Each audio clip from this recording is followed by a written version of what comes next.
national anthem is sung at sporting events and military events all across the country. But have you ever stopped to think about what the words really mean? In fact, who even wrote those words? And where did the author of those words get the inspiration for this patriotic song? Well, the story actually begins way back when the colonies of the United States declared independence from Great Britain in 1776. This Revolutionary War ended in 1783, but Great Britain, also known as England, never truly accepted that young America could survive as an independent nation. British ships began bombing American ships in our own harbors, took over American ships at sea, and took American sailors as prisoners. They even began taking private citizens into captivity.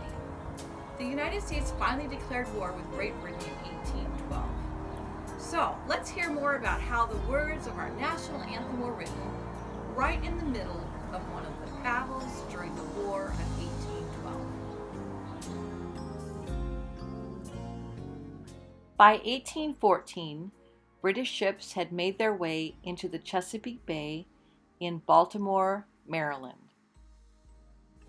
An American doctor, Dr. Beans, had been kidnapped and was being held hostage on one of the British ships. A young American lawyer named Francis Scott Key was sent to negotiate the release of Dr. Beans. The negotiations took a long time, but the captain finally agreed to let Dr. Beans go. However, the captain told the men they would not be allowed to leave just yet. The British were planning to attack Fort McHenry that night, and Francis Scott Key and Dr. Beans would be forced to stay on the ship until the battle was over. Mr. Key looked out into the last light of the evening into the twilight skies and saw the large American flag flying on top of Fort McHenry. He wondered if the flag would still be standing after the impending battle. It was customary for the winning troops to take down the flag of the defeated troops. All night long, the British ships shot rockets and bombs toward Fort McHenry, and of course the American troops at Fort McHenry fired right back, not realizing Francis Scott Key and Dr. Beans were still on one of the enemy's ships. The fiery rockets lit up the skies like fireworks, making it possible for Francis Scott Key to catch an occasional glimpse of the flag on the fort. The next early dawn, fog and smoke from the rockets filled the air. It was quiet.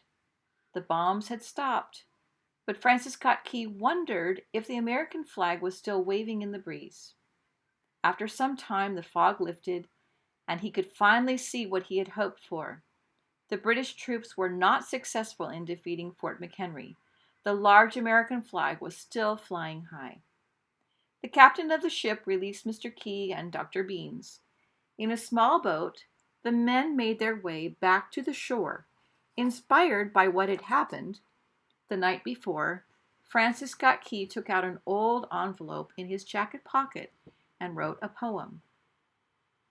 Oh, say, can you see, by the dawn's early light, what so proudly we hailed at the twilight's last gleaming, whose broad stripes and bright stars through the perilous fight, o'er the ramparts we watched, were so gallantly streaming, and the rocket's red glare, the bombs bursting in air, gave proof through the night that our flag was still there. Oh, say, does that Star Spangled Banner yet wave o'er the land of the free and the home of the brave? Mr. Key shared his poem with his friends on shore. The poem was soon printed in newspapers. It was set to music and became very popular. People across the nation sang it as a memory of how their young country had been able to stay free from the rule of another nation. It wasn't until 1889 that the song was first adopted for official use by the Navy for military celebrations. In 1916, President Woodrow Wilson ordered the Star Spangled Banner be played at military occasions.